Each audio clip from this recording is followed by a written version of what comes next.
1903. It's 287.5 feet tall. And as you look up at it, you're looking at almost 9 million pounds of cast iron. So because this dome is, well, over 150 years old now, it's got over 1,000 cracks in it, which is why they're doing the restoration work on it. You probably saw the scaffolding outside when you came up to the Capitol building. They're probably going to be working on this dome now for about another 2 years. This white sheet in here is just kind of hung temporarily there to protect us from any debris that might fall as they're working on it. This big white sheet actually has an official name here at the U.S. Capitol. It's called the donut.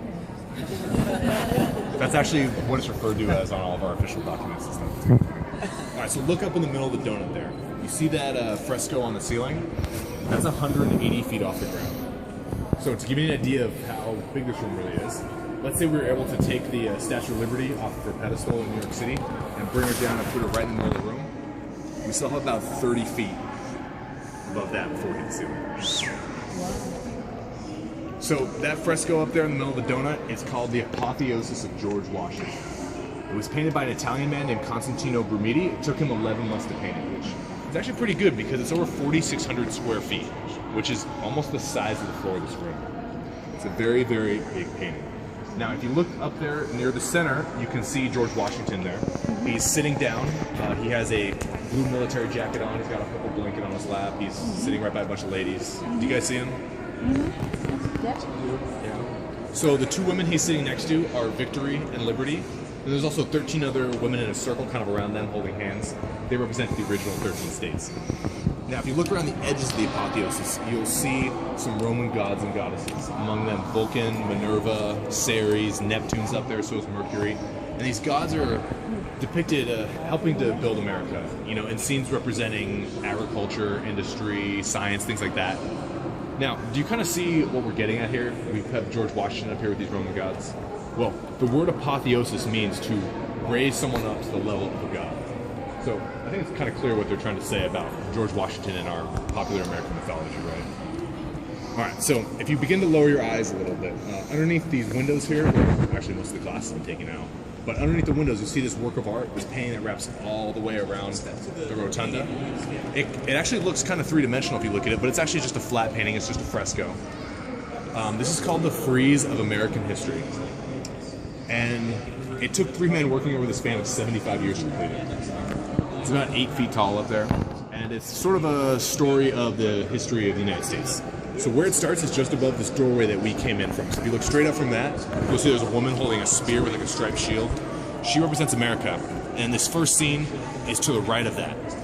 It's a guy getting off the boat, and he looks bewildered, as if he just discovered something. Does anyone want to guess what it is? Yeah, it's Christopher Columbus. Remember, he was looking for India, but instead he found the Caribbean, so he's like, sweet, let's take it. Okay, it's going to continue around scenes of kind of early Spanish exploration. Then above our heads, it kind of gets into scenes of British colonization. It's going to go around the room there. You'll see people start to shoot each other like the American Revolution. It's going to go then through some early American wars, the War of 1812 and the Mexican-American War. And it's going to continue and come all the way back around to where it started. And you see that final scene up there is the Wright brothers discovering the secrets of flight in 1903 with the first airplane. So this entire frieze spans 411 years of history on the North American continent. So if you think of the frieze as like an overview of American history, you can think of these 8 paintings that are eye level here as like the greatest hits. So there's 2 themes with these paintings here. The 4 that are on the west wall here, this farther wall from us, those deal with the American Revolution mostly. And the 4 that are on this wall here, the close wall with the east wall is standing, these kind of deal with early exploration and colonization. So let me just explain these paintings really fast. Let's start with the one we're standing under here, the man on the white horse. This is Hernando de Soto. He's essentially the first European to discover the Mississippi River. And he's going to be the first European to cross it also. You can see the river in the back. The painting to the right of that one, or to the left, kind of how we're oriented. This man with all the flags here, that's Christopher Columbus, again. Frankly, you know, he's all over his building really. Now, this next painting over here, the man reading the book on the ship, this is the embarkation of the Pilgrims. So the Pilgrims are leaving Holland to go to the New World to found the Plymouth colony in Massachusetts. The ship they are pictured on in this painting is called the Speedwell. Now, the Speedwell has 2 problems. It's not very speedy, and doesn't do very well. So this ship's actually going to be on the verge of sinking by the time the Pilgrims have only gotten as far as England. So they realize they need to buy another ship. Anyone know what the Pilgrim's second ship is called? The Mayflower. Yep, much more famous. All right, the painting to the right of that, the woman dressed in white who's kneeling, this is the baptism of Pocahontas. So she is converting to Christianity here so she can marry that Englishman who's dressed in red standing behind her. His name is John Rolfe. I like to think of this painting as kind of like the old and new world becoming intertwined, if you will. All right, let's take a look now at the painting that's directly across the room from us. All these men standing and sitting here. This is the presentation of the Declaration of Independence. So the year is 1776. The man in the red vest and the black jacket who's standing near the middle, that's Thomas Jefferson. So him and those guys he's with, they just wrote the Declaration. They're presenting it to the Continental Congress, and all the men in that room are deciding whether or not they're going to sign it and sort of pass that point of no return. You see the man who is seated on the right-hand side of this picture?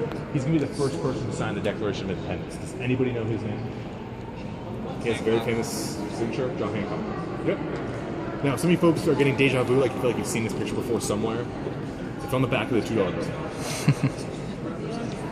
All right, so the painting to the right of that one is the surrender of General Burgoyne at the Battle of Saratoga. This is the turning point of the American Revolution. It's after this American victory that the French and then the Dutch decided to join the war and fight on the American side. So if this painting is sort of like the middle of the war, then the painting to the right of that, the man on the horse there, this is the end of the war. This is the surrender of General Lord Cornwallis at the Battle of Yorktown. This is the last major battle of the Revolution. Now the final painting, the one to the right of that. In my opinion, folks, this is the most important painting in this room. This is General George Washington resigning his commission at the end of the American Revolution. So, to put this in context here, we win the revolution and we have a new country, but who's going to lead it? Well, George Washington controls the entire army, and everyone loves him, so he has all the power. He could have chosen to make himself a king, he could have become a dictator, but you know what he chooses to do with all this power? He chooses to give it up. That's what he's doing here in this painting here. He's resigning that army commission, transferring over all that power back to the Continental Congress. And you can imagine, this establishes a really important precedent in our country's history. We're not going to be ruled by one person with absolute power, but instead, all this power is going to be divided up amongst the people who will rule themselves. So if George Washington had chosen not to do this, the country would probably look very different today. So we're very thankful he chose to do it. Now granted, a few years later, we're going to be in a bit of a pinch, and we're essentially going to ask him to be our first president, but that's a few years after this. All right, so just the final thing I'd like to draw your attention to in this room are the statues around the Rotunda. Take a look around. You'll see a lot of presidents, founding fathers, the kind of people who are on our money. There are a few different types of statues here. Some of these statues were commissioned by Congress. Some of them are even gifts to the American people. Some of them are also from that state statue collection I was telling you about down in the crypt. It's really easy to tell which ones are the state statues because the state is going to put their name on it. So for instance, this guy right here in the cloak, this bronze statue, this is General Jackson of Tennessee. This guy over here on the other side, this is Mr. Gerald Ford, one of Michigan. Any questions about the rest of the before we get into our final